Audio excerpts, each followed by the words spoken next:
How do you get a half circle in Illustrator CC? Well, that's pretty simple. I'm about to show you. What you want to do is select your ellipse tool, hold shift while you drag the circle out so it stays a perfect circle. And then what you want to do is find your line segment tool, grab that, and then hover your mouse over the middle of the circle where you think it will be. Then there should be a pink line that shows you where the center of the circle is. So what you want to do is click on that pink line and then hold shift so your line stays straight instead of moving around. Shift makes it stay in that position. Drag it all the way through the circle, then you could let go. After that, you select both of them, the line and the circle. You go to Pathfinder. In my case, it's right here.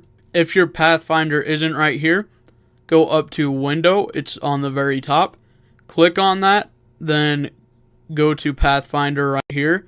And then what you want to do is click on that. But otherwise, once you have that open, make sure those are selected. Click on Pathfinder and go down here to the bottom left where it says Divide. You click that. Then you can click off of that. And what that did was basically use the line to cut the circle in half. So you click on the circle and the two pieces are grouped. So right click and then click ungroup.